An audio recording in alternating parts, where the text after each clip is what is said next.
Un joli jardin, une maison à Montmartre, et dans cette maison une sorte de petit musée. Mais les portes de son musée, le guide ne les ouvre qu'à ses amis intimes, aux téléspectateurs de 12h30 par exemple.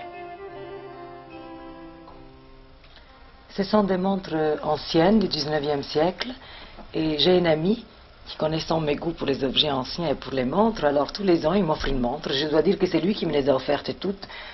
Donc ça fait 1, 2, 3, 4, 5, 6. Non mais ça fait 7 ans que je le connais parce que la 7e on me l'a volée malheureusement. Et puis j'aime beaucoup aussi cette statue, c'est de l'art mer, arc-mer plutôt. Je l'aime parce que je la trouve sereine, elle a une expression très paisible. J'aime bien regarder les objets qui sont paisibles. Dalida chez elle, c'est Dalida entourée d'objets, surtout d'objets anciens. Oui, j'aime bien les objets parce que je trouve que les objets ont une âme, surtout bien sûr l'âme de l'artiste qui les a faits. Et ces objets que vous voyez sur cette table, ils datent de 3000 ans, c'est l'époque Louristan. Louristan, c'était une région montagneuse de l'Iran.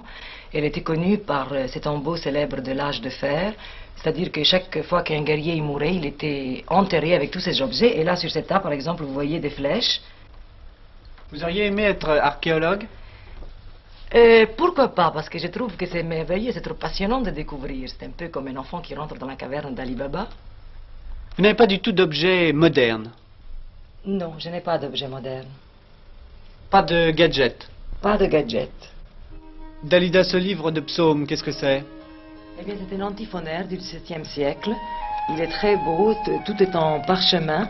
Et bien sûr, c'est peint à la main, comme vous pouvez voir d'ailleurs, par des moines. Et ce sont des chants grégoriens.